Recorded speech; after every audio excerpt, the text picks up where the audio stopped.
నా పేరు doctor CL Venkatrao. పిల్లలు ఈ మధ్యకాలంలో గారాభం వల్ల ఇంతకుముందంటే 5-6 పిల్లలు ఉండేవారు. ఈ మధ్యకాలంలో ఒకరు ఇద్దరు. మరి ముఖ్యంగా ముద్దుగా అల్లారు ముద్దుగా ప్రేమగా వాళ్ళని పెంచడం, వాళ్ళు అడిగిందే తరువాయి ఏదో తెచ్చిపెట్టేయటం, కనపడిందల్లా అది కావాలి ఇది కావాలంటారు. ఇంకా కొంతమంది పిల్లలు నిలువుగా ఎత్తు పెరగకుండా అడ్డం పెరుగుతున్నారు. 10 ఏళ్ల పిల్లాడు 60 కేజీలు, 12 ఏళ్ళ ఆడపిల్ల 70 కేజీలు ఇలా పెరిగిపోతున్నారు. అంటే ఆహారపు అలవాట్లలో వచ్చిన మార్పులు. వాళ్ళు ఇంట్లో అమ్మ చేసే ఆహారం కంటే కూడా రెస్టారెంట్ల మీద లేదు ఈ ఫాస్ట్ ఫుడ్ జంక్ ఫుడ్ మీద వాళ్ళకు ఉండే అమితమైన ప్రేమ. అసలు మైదా పిండితో చేసిన వస్తువులే తినకూడదు. ఇక అన్నీ ఏది చేసినా చూసినా మైదా పిండే. బిస్కెట్లు అంటే మైదా, పాస్తాలు, మరి నూడిల్స్, ఈ జంక్ ఫుడ్ ఫ్రైడ్ ఫుడ్ పిల్లలు ఎందుకో ఇష్టపడుతుంటారు. నూడిల్స్, ఫ్రైడ్ రైస్, పిజ్జాలు, బర్గర్లు. ఇక మనకి బయటికి వెళ్లకుండానే ఇంట్లో నుంచి ఆర్డర్ చేసే వసతి వచ్చింది కదా. ఇక దాంట్లో ఆర్డర్ పెట్టేస్తారు, సెల్ ఫోన్లో కొడతారు, ఆర్డర్ పెడతారు, ఆన్లైన్లో ఇంటికి వచ్చేస్తుంది. ఇంతకుముందు బయటికి వెళ్ళాల్సిన అవసరం ఉండేది, ఇప్పుడు అదే అవసరం లేకుండానే ఇంటికే వచ్చేస్తుంది. ఇక వర్షాకాలం అయినా ఉద్రానైనా జోరున వర్షం గుర్తుండేది, స్వెట్టర్లు వేసుకుంటారు. అలాంటి సీజన్లో కూడా పిల్లలు ఐస్ క్రీమ్ తింటుంటారు. మరి ఐస్ క్రీమ్ అంటే దాని లోపల అంతా కొవ్వే. ఈ అడ్డంగా పెరగడానికి గల కారణం ఏంటంటే ఈ కొవ్వు శరీరంలో చేరుతుంది. ఈ జంక్ ఫుడ్, ఈ ఫ్రైడ్ రైస్, లేదు కొవ్వు అధికంగా ఉండే ఫ్రైడ్ ఫుడ్, ఇగురు కూరలు, వేపుడు కూరలు. ఇంట్లో కానీ బయట కానీ ఎవరైనా కూడా పులుసు కూరలు, కర్రీ తినాలి. కానీ రోస్ట్లు, ఫ్రైలు, ఇగురు కూరలు తింటే ఆ నూనె వాటి వల్ల ఈ పోషక విలువలన్నీ నశించిపోవడమే కాకుండా చెడు కొవ్వు చేరుతుంది. ఈ కొవ్వు పొట్టలో చేరుతుంది, పిరుదల్లో చేరుతుంది, తొడల్లో చేరుతుంది. పిల్లలు అందవిహీనంగా అయిపోతారు. తర్వాత స్కూల్కి వెళ్ళేటప్పుడు స్కూల్ బ్యాగు, ఆ బ్యాగు 15 కేజీలు ఉంటుంది పుస్తకాలు. ఇక వీళ్ళు మెట్లు ఎక్కాలన్నా నడవాలన్నా స్కూల్ బ్యాగ్ వేసుకుని స్కూల్ బస్సు ఎక్కాలంటే ఆయాసపడుతుంటారు పిల్లలు. ఇంకోటి ఏంటంటే ఈ రోజున స్కూళ్ళలో ఆట స్థలాలు లేవు, ప్లే గ్రౌండ్స్ లేవు, వెళ్ళటం రావటం, అసలు ఆటలనేదే లేదు. కార్పొరేట్ స్కూళ్ళలో ఆటలు ఆడించే ఫిజికల్ ఎడ్యుకేషన్ టీచర్నే నియమించడం లేదు. నామకే వాస్తే ఒక సర్టిఫికేట్ పెట్టి ఉన్నాడు అనిపిస్తారు. ఈ విధంగా ఈ రోజున పిల్లలు తల్లిదండ్రుల మాట వినకుండా కూడా కొంతమంది ఉన్నారు. పాకెట్ మనీ అలవాటు చేస్తారు. ఈ పాకెట్ మనీతో స్కూల్కి వెళ్ళేటప్పుడు, స్కూల్కి వచ్చేటప్పుడు ఇక వాళ్ళ ఇష్టారాజ్యం. అసలు ఏం తినాలి పిల్లలు? మైదాతో చేసిన వస్తువులు, కొవ్వు అధికంగా ఉండే వస్తువులు తినకూడదు. Junk food, fried food, fast food అనేది అసలే తినకూడదు. ఏవి తింటే మంచిది? చిరుధాన్యాలతో చేసినవి ఏదైనా తినచ్చు. రాగి, జొన్న, సజ్జ, కొర్రలు, అరిగెలు, సామెలు, ఊదలు.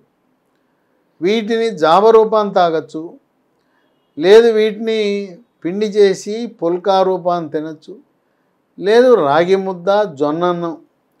వరి అన్నం కంటే కూడా చిరుధాన్యాలతో చేసిన అన్నము ఆరోగ్యకరమైంది. పిల్లలు తప్పనిసరిగా యోగా, ప్రాణాయామము, ధ్యానము, వ్యాయామం చెయ్యాలి. ఎండలో ఒక 15-20 నిమిషాలు నిలబడితే మనకు సమృద్ధిగా విటమిన్ డి వస్తుంది.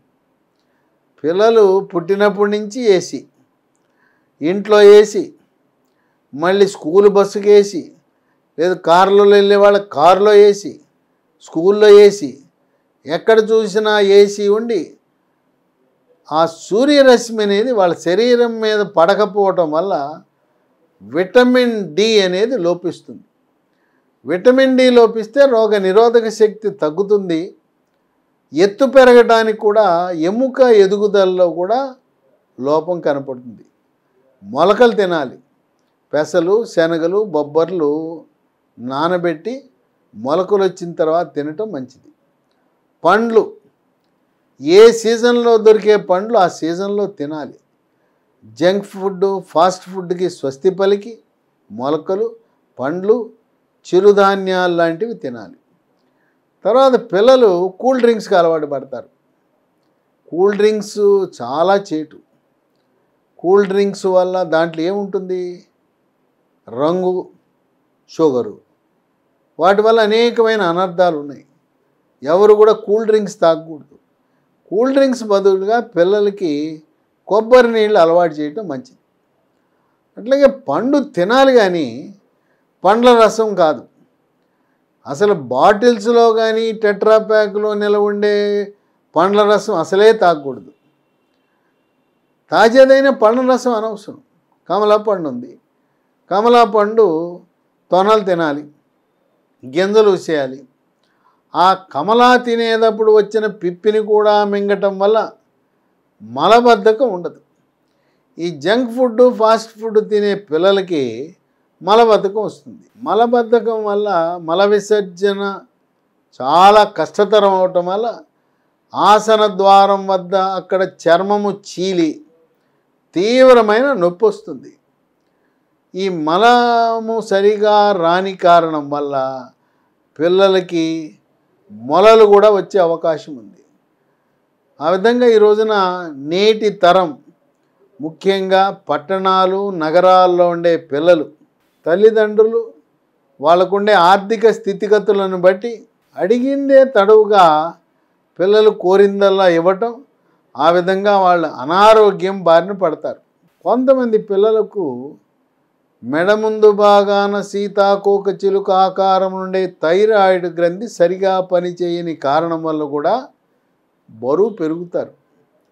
రక్తంలో T3, T4, TSH అనే రక్త పరీక్ష చేస్తే TSH పెరిగినా, T3, T4 తగ్గినా థైరాయిడ్ గ్రంథి లోపం ఉన్నదని గ్రహించాలి. ఈ థైరాయిడ్ లోపం పిల్లలకు ఉన్నప్పుడు అది సకాలంలో గుర్తించి చికిత్స చేయకపోతే పిల్లలు భౌతికంగా ఎత్తు పెరగరు. సాధారణంగా ఎత్తు అనేది 18 సంవత్సరాల వరకే పెరుగుతారు.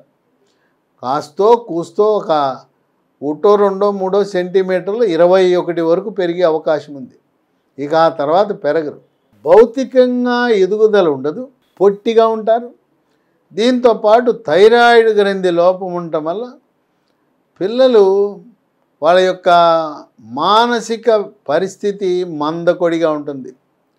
చదువు సరిగా రాదు, గుర్తుండదు, మార్కులు రావు. కొంతమంది అనవసరంగా తల్లిదండ్రులు వాళ్ళకి మార్కులు రావట్లేదు, ర్యాంకులు రావట్లేదని పిల్లల్ని కొడతారు. పిల్లల్ని ఎప్పుడు కూడా హింసించకూడదు. పిల్లల్ని కౌన్సిలింగ్ ద్వారా, మంచి మాటల ద్వారా వాళ్ళను మన దారికి తెచ్చుకోవాలి కానీ వాళ్ళని ఎప్పుడు కూడా భౌతికంగా వేధింపులు గురి చేయకూడదు. సూటిపోటి మాటలతో ఎప్పుడు పిల్లల్ని ఏమంటారంటే, ఆ ఇంటి పక్కోడు చూడు, ఇంటి ఎదురుగున్న వాళ్ళు చూడు, మా అన్న కొడుకు చూడు, ఏయో ఉదాహరణలు ఇచ్చి ఇతన్ని మానసికంగా పిల్లవాడిని, ఆ పిల్లని గాయపరుస్తారు. ప్రోత్సహించే ధోరణి ఉండాలి కానీ వాళ్ళని మానసికంగా కుంగిపోయేలా చేయకూడదు. ఏం పర్వాలేదులే, బాగా చదువు అనాలి.